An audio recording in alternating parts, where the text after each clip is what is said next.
शब बारात की फजीलत तकरीबन 17 सहाबाई किराम से मनक़ूल है।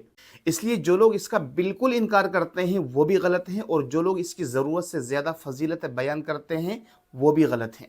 हदीस से शब बारात के मौके पर 4 आमाल समझ में आते हैं।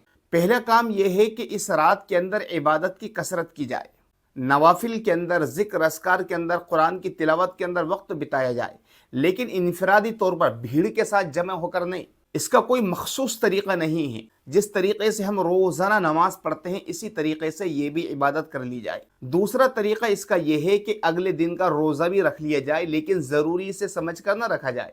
वैसे शाबान के अंदर नबी करीम सल्लल्लाहु अलैहि वसल्लम ने कसरत से रोज़े रखे हैं, और हर इस्लामी महीने की 13, 14 और 15वीं तारीख को रोज़ा रखना मुस्तहब और सुन्नत है, जिसे हम कहते हैं अय्याम 20 के रोज़े। तो इसी तरीक़े से अगर ये भी रोज़ा रख लिए जाए तो कोई हरज नहीं है, लेकिन ज़रूरी समझ कर ना रखें। तीसरा काम है कि इस रात के अंदर ज़्यादा से ज़्यादा दुआएं मांगना चाहिए।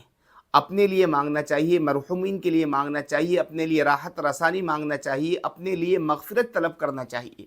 और चौथा काम जो हदीस से समझ में आता है वह है कब्रिस्तान में जाना। नबी करीम सल्लल्लाहु अलैहि वसल्लम से अपनी पूरी ज़िंदगी में एक मरतबा कब्रिस्तान जाना साबित है। इसलिए अगर कोई सुन्नत की नीयत से अपनी पूरी ज़िंदगी में एक मरतबा शब बारात के अंदर कब्रिस्तान जाए तो उससे सुन्नत अदा हो जाएगी। लेकिन हर साल जाना और बार बार जाना ये सही नहीं है। हाँ, कभी कभार चले गए तो इसमें कोई हरज नहीं है। और इसके अलावा जो दीगर खुराफात हैं कि घर के अंदर पकवान बनाना, हलवे बनाना, अजीब व गरीब किस्म के खाने बनाना, ये सब मनगढ़ंत चीज़ें हैं। इसी तरीके से इस रात से पहले गुस्ल करना, नए कपड़े पहनना, ये सब चीज़ें फजूल की हैं, बकवास हैं, शरीयत से इसका कोई ताल्लुक़ नहीं है।